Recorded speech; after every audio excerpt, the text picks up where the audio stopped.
Et en Suisse, c'est une marathonienne qui a été emportée par une coulée de neige. Elle est dans un état critique ce soir. Le danger s'est encore accentué ces 2 dernières semaines avec de très fortes chutes de neige. Mais tous les skieurs ne le prennent pas en compte. Patrick Esther. Un simple cordon de plastique et quelques pancartes.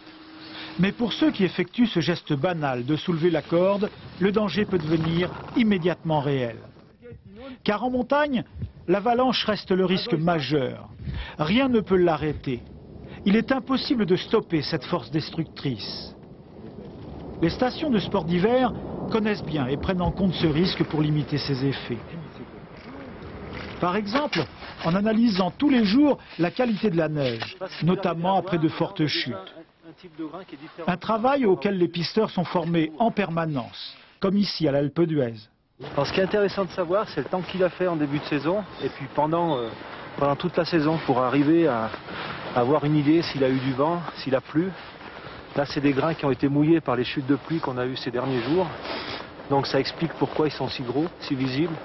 Une connaissance du manteau neigeux nécessaire pour bien comprendre les phénomènes physiques et calculer le niveau de risque d'avalanche. Une échelle de 1 à 5, 5 pour le risque maximum. Il était de 3 avant-hier à Val d'Isère. Tous les matins, les pisteurs déterminent les zones les plus dangereuses et déclenchent à l'explosif des avalanches pour purger les couloirs menacés. Mais il est bien sûr impossible de purger toute la montagne. Les services de sécurité balisent avec des pancartes ou des cordes toutes ces zones potentiellement dangereuses et situées à l'extérieur des pistes qui, elles, sont sécurisées.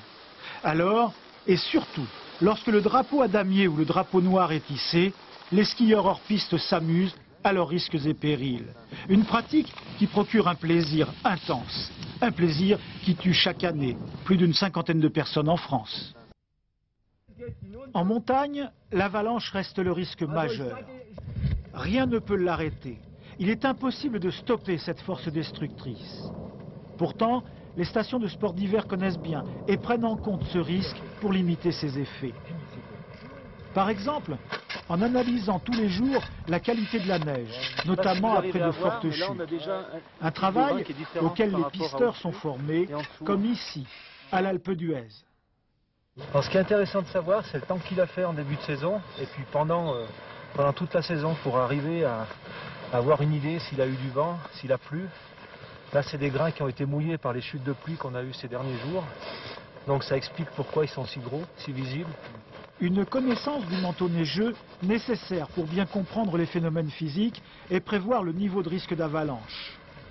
Une échelle de 1 à 5, 5 pour un risque maximum.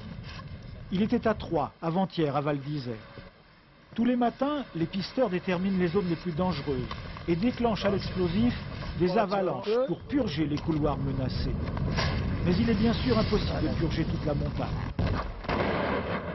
Alors, les services de sécurité balisent avec des pancartes ou avec des cordes toutes ces zones potentiellement dangereuses et situées à l'extérieur des pistes qui, elles, sont sécurisées. Certaines stations interdisent même le ski hors piste. Mais il est fréquent de voir des skieurs ou des surfeurs soulever la corde et passer outre à leurs risques et périls. Surtout si le drapeau à damier ou le drapeau noir est hissé. Une pratique hors piste qui procure un plaisir intense, mais qui tue chaque année plus d'une 50aine de personnes.